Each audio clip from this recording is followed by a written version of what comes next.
गेल्या 15 ते 20 वर्षांपासून कंत्राटी पद्धतीने कार्यरत असलेल्या राष्ट्रीय आरोग्य अभियानातील अधिकाऱ्यांना आणि कर्मचाऱ्यांना आजही कायमस्वरूपी नोकरीचे समाधान मिळाले नाही।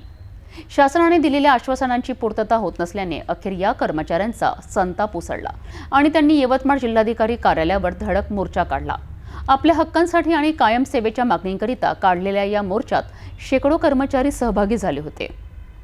राष्ट्रीय आरोग्य अभियानात गेल्या 15 ते 20 वर्षांपासून अधिकारी व कर्मचारी कंत्राटी पद्धतीने कार्यरत आहे।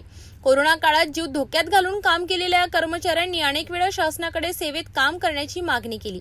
प्रशासनाने दिलेल्या आश्वासनानंतरही अद्याप ती पूर्ण झाली नाही। यामुळेच यवतमाळमध्ये जिल्हाधिकारी कार्यालयावर भव्य मोर्चा काढण्यात आला। या मोर्चात सहभागी झालेल्या कर्मचाऱ्यांनी हातात फलक बॅनर घेऊन शासनाविरुद्ध घोषणाबाजी केली।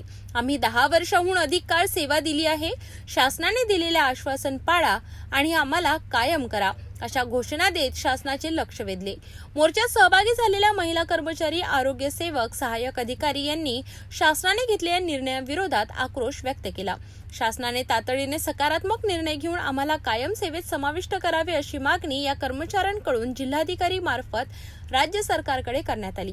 शासन आणि प्रशासनाने आमच्या मागण्यांकडे दुर्लक्ष केले तर आंदोलन आणखी तीव्र करण्याचा इशारा मोर्चात सहभागी झालेल्या कर्मचाऱ्यांनी दिला आहे।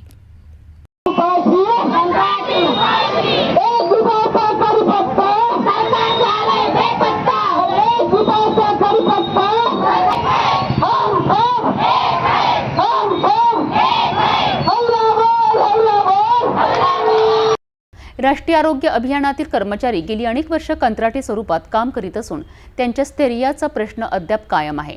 शासनाने दिलेली आश्वासने पूर्ण होतात की नाही याकडे आता सर्वांचे लक्ष लागले आहे।